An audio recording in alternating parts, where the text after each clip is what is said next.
Russian troops have now built up to 70% of the required battalion force needed to infiltrate Ukraine, and it's now reported that Hungary's national security is also at risk. Although the Russian state leaders, when speaking to the media, claim they have no intentions of inciting war. Russia's Foreign Minister Sergey Lavrov was quoted saying on the 28th of January, "If it depends on Russia, there will be no war. Russia is not going to attack anyone. We consider unacceptable even the idea of war." This all said when it is well known that the Kremlin has been a conflicting party with the territories of Ukraine since 2014. NATO stated their surprise at the extent of military exercises in the Black Sea recently. However, NATO are holding an open-door policy which will remain non-negotiable for both sides. Will diplomatic talks that were held in Europe over the weekend help to appease the tensions that could put the lives of 50,000 citizens of the Ukraine at risk? I'm Sage for Kalkine Media. Please subscribe to the channel and keep watching to find out more. This is reported to be the biggest crisis NATO or the US have faced in decades as the US enters meetings with Kiev civil society and defence ministers.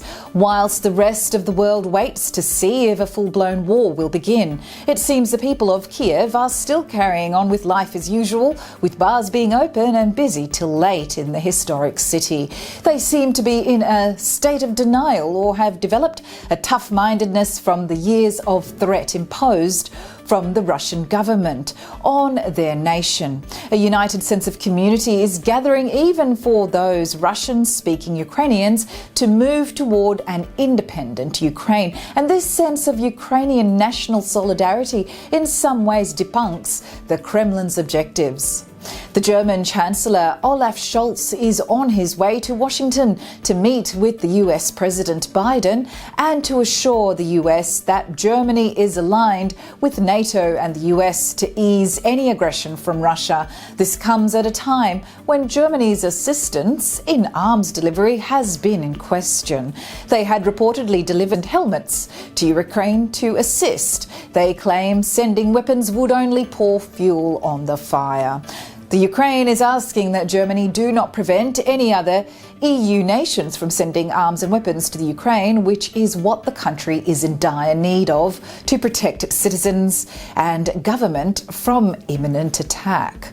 The US Secretary of State, Mr. Anthony Blinken, has urged US citizens to leave Ukraine ASAP amidst the diplomatic discussions where US and Russia could find a common ground. However, despite the troop build-up on the Ukraine and Belarus border and cyber attacks at the Kremlin are denying, Catherine Georgestani, France 24 correspondent, reported that it is a balancing act where NATO are still hoping that Russia will take the diplomatic act despite the scale and scope of military exercises on the eastern flank. The US has requested that the written responses made over the weekend would remain amongst the diplomats and not made public. And this is where possible sanctions limiting Russian access of the Nord Stream 2 pipeline were in discussion.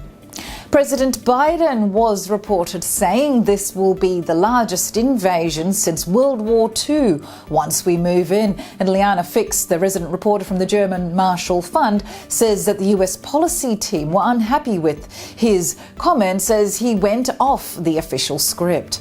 After the Normandy format talks held in Paris between France, Germany, Russia and Ukraine last week, NATO claims they will not be getting involved with any Russian troops on the ground, despite the suspicions from the Italian government. The Russian talks with Italian business leaders went ahead with a nervous Vladimir Putin, who may be trying to avert the looming sanctions on the Russian businesses, as the world tries to identify what the next step from the Kremlin will be. However, it's not fully known for sure if even the Kremlin know themselves what they are planning to do, as their actions seem to be diametrically opposed to their words at the present. Right now, Kremlin hasn't sent a representative to Kiev, preventing Ukraine to apply for NATO membership.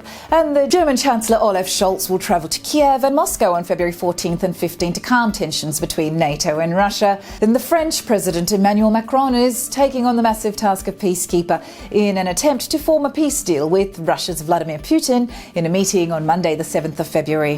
And thanks for your company on this report. Please like, share and comment on the video below and subscribe to the channel. Press the bell icon to be notified of the latest videos from Kalkine. And for more articles like this, head to the website. It's kalkinemedia.com. My name is Sage for Kalkine Media.